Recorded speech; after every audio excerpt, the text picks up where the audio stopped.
I do want to tell a story about being such a pull hitter that they sent me to Puerto Rico to go the other way, learn to hit the right field.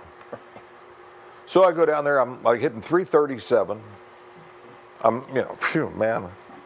And I got 2 home runs. It's the most boring time in my life.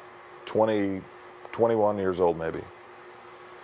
And the week before Christmas, we had a sponsor that had a jewelry company. And he came in and says, for every home run you hit, you get a watch.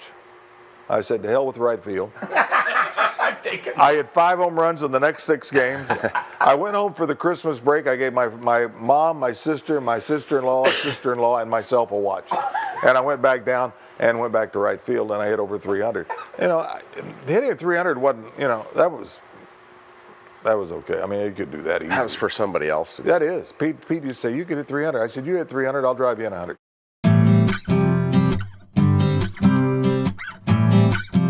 I sort of revamped a lot of things in baseball.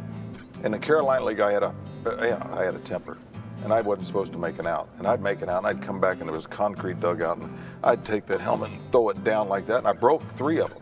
And I had to buy a new one every time. It was $35. You had to pay for I'm making $550 a month.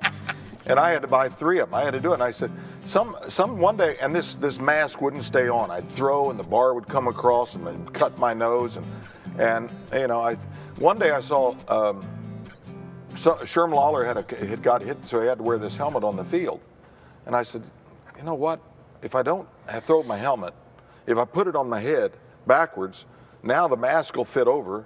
And when it hits you, it doesn't jar, because they said you have to catch real low. That's where all my hair went. I go to Buffalo, I get called up. I'm like 3 at-bats from being disqualified as a rookie for the next year.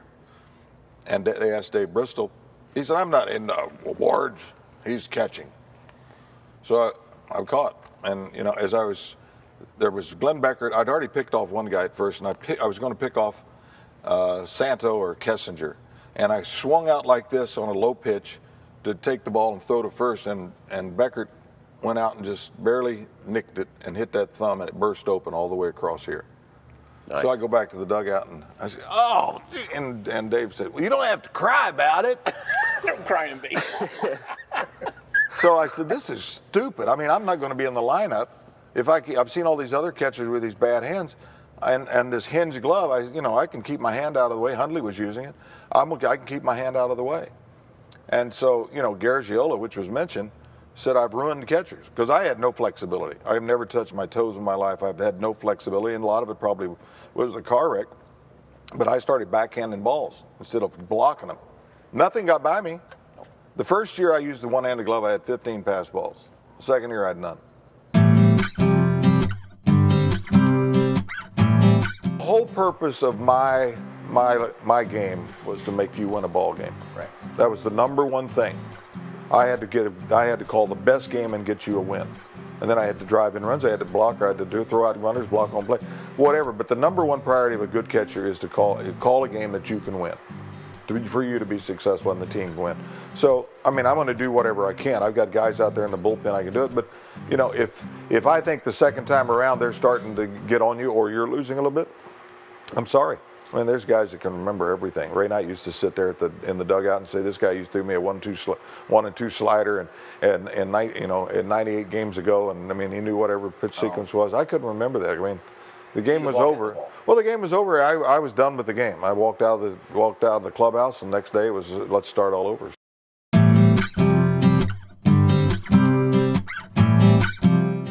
Sparky was unbelievable. The first day of spring training, when he came there, I walked out of the clubhouse and he said, can I ask you a question? I said, yes, sir. He said, what if we took batting practice on that field and we took extra pitching over there and we had PFP over here and we had this over here? And I thought, God, he thinks I have a brain. It was the first time I ever felt like a professional. I made more pitching changes than Sparky. I played on one of the greatest teams in the history of baseball. And Sparky used to call us in, Joe, Pete, Tony, and myself, and he'd call me in individually and he'd say, what about so-and-so from another team? I'd say, no. We knew talent, we knew the guy, but we also knew his personality and where he would fit on our ball club. That's why we were so great, is we had the grade 8. Right. And the pitchers were overlooked, and we led the league in ER back-to-back years. when the ball club made decisions, Sparky talked to us, and we actually traded for guys or didn't trade for guys. Now, a couple of times they traded, and we never knew it. They traded for a guy, and he was there about 6 weeks. I mean, we didn't have. There was one guy named Rocky that came over, and he was a prankster. He just loved to do all the foot stuff. I said, that stuff doesn't work here, bud. That's not allowed here.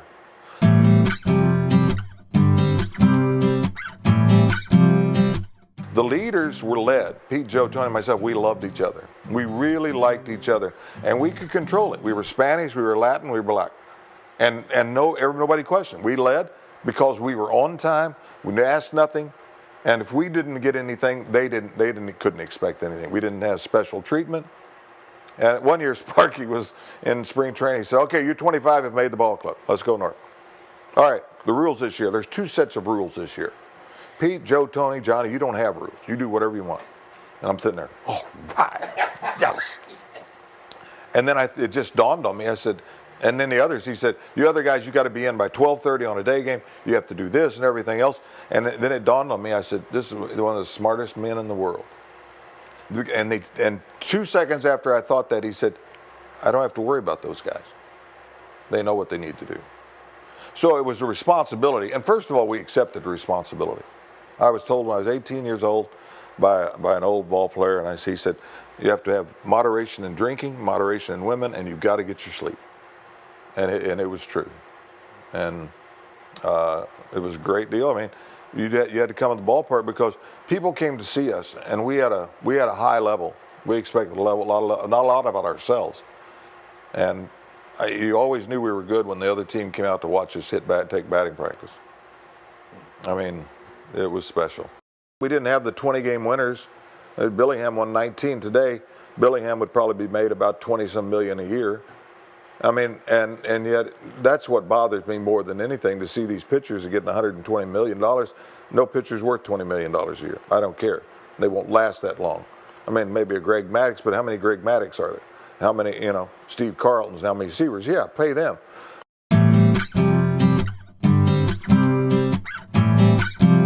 The greatest moment in my baseball career was the 7th game of the World Series when we beat the Red Sox. And I went into the locker room, and all 25 players were World Series champions. The managers, the equipment men, right, the owners, the sponsors. I mean, it's just, and you drive down Main Street and there's a parade, and thousands and thousands, millions of fans. Sure. Loved every second of it. And I always talk about when the Red Sox finally won, there was a family in California. Mom and dad and 2 kids, and they went out in the backyard and poured champagne over each other. But that was winning as that was the best. I mean, there was nothing better than the World Series.